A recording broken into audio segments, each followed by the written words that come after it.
नजरी मिला के टुकुर टुकुर ताकतिया नजरी मिला के है पियर की फरक वाली का हई गोरे गोरे गाल वाली का है पियर की फरक वाली का हई गोरे गोरे गाल वाली का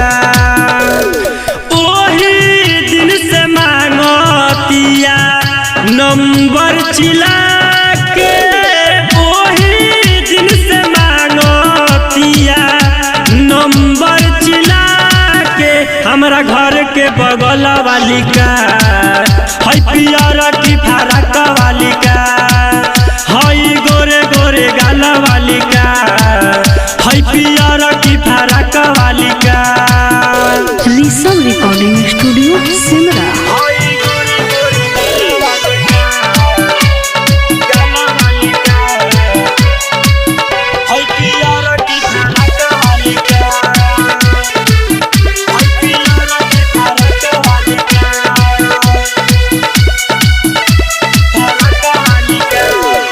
खाले उ खाना नहीं पियले पानी भइल बिया दीवाना हो घर के लछाती कहे फारी के टाटी राती को 4 बजे आना हो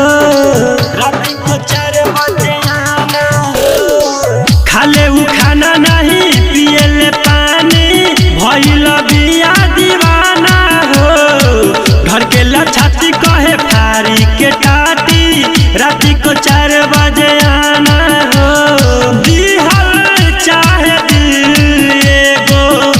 लॉलीपॉप खिला के दिहल चाहे दिल एगो लॉलीपॉप खिला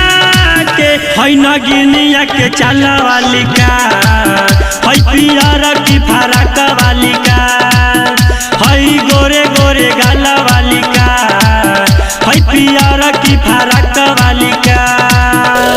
mix by Niju Nirmal.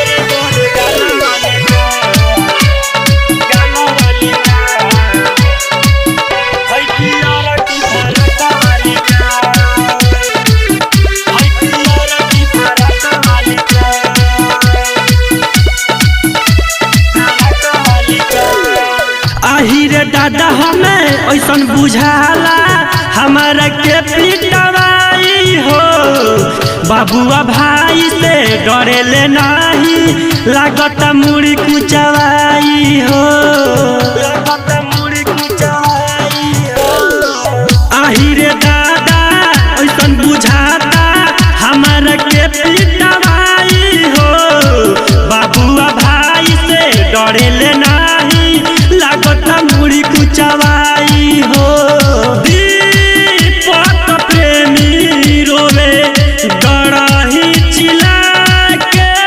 Writer Arjun हमका करी सिला के है गोल गोल बाली वाली का है पियर की फरक वाली का है गोरे गोरे गाल वाली का है पियर की फरक वाली का। Rishabh recording studio Simra.